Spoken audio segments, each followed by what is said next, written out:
Alors le risque pays, en fait, on peut le définir de la manière suivante, c'est la probabilité qu'un pays enregistre des pertes financières dans son ensemble. Alors ce qui est compliqué avec la notion de risque pays, et ce qui la diffère avec la notion de risque souverain par exemple, c'est qu'on n'a pas une contrepartie qui est bien identifiée. Pour le risque souverain, la contrepartie bien identifiée, c'est l'État. L'État consolidé. Donc là, on a une contrepartie bien identifiée et on peut examiner, à l'aune de cette contrepartie, les vulnérabilités que cette contrepartie peut rencontrer. Concernant le risque d'une entreprise, hein, c'est la même chose, on a une contrepartie qui est bien identifiée. Donc le risque pays, c'est une notion qui est beaucoup plus large que cela et qui comprend aussi la notion de risque souverain, car le risque souverain est une brique parmi la notion de risque pays. Et donc c'est le challenge, la difficulté et aussi tout l'intérêt de s'intéresser à la question de risque pays, car les acteurs sont multiples, donc l'État, les entreprises, les ménages, et surtout la notion de risque pays s'intéresse en fait à l'ensemble des canaux de diffusion potentiels de risques, hein, à savoir les risques sur la croissance, sur le secteur public, système financier et équilibre extérieur.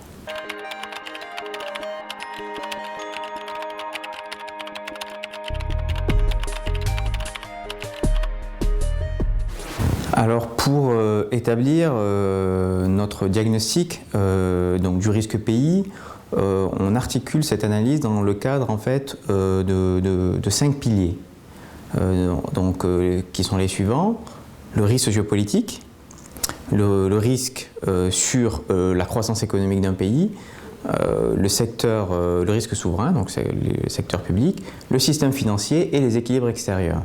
Donc à travers l'articulation de ces 5 piliers, on essaie de construire notre diagnostic. Alors pour chacun de ces piliers, on a donc un ensemble, on va dire, d'indicateurs et d'éléments qui nous permettent d'apprécier quelles sont les vulnérabilités sous-jacentes à chaque pilier. Par exemple, pour la croissance économique, eh bien, on essaie d'examiner quel est le modèle de croissance du pays. On associe le modèle de croissance à la trajectoire de croissance, hein, et voir si historiquement eh bien, la croissance économique d'un pays est soutenue ou pas, si elle a connu des chocs, si ces chocs sont réguliers et durables, et si parallèlement à ces chocs ou à cette trajectoire économique, si on observe une modification sectorielle de l'économie. Et on s'interroge pour savoir si cette modification sectorielle peut engendrer une exposition. Typiquement, une économie qui est basée principalement sur l'exploitation de ses ressources naturelles, ou bien dont le secteur exportateur est basé sur l'exportation d'un produit. Par exemple le pétrole. Donc on essaie de regarder un peu cela.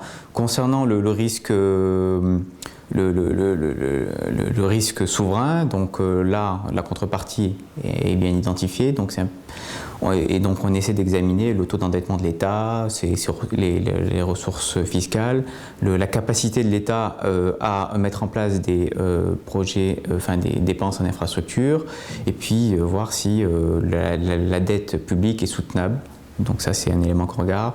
Et sur le système financier, donc qui est quelque chose aussi d'assez large, donc on s'intéresse d'abord à la supervision, et puis ensuite à voir les différents acteurs du marché, puis si le secteur bancaire est sain et rentable. Et enfin sur les équilibres externes, donc on s'intéresse aux besoins de financement extérieur du pays et surtout de la manière dont ce besoin de financement externe est couvert, et s'il y a des besoins de liquidité extérieure et de solvabilité. Et puis enfin, dernier point sur le contexte sociopolitique, on l'examine aussi en lien avec la dynamique de croissance, c'est-à-dire que le caractère inclusif du modèle de croissance, c'est-à-dire réduction de la pauvreté et réduction des inégalités, peuvent être mises en exergue à travers cet axe analytique sur le risque sociopolitique.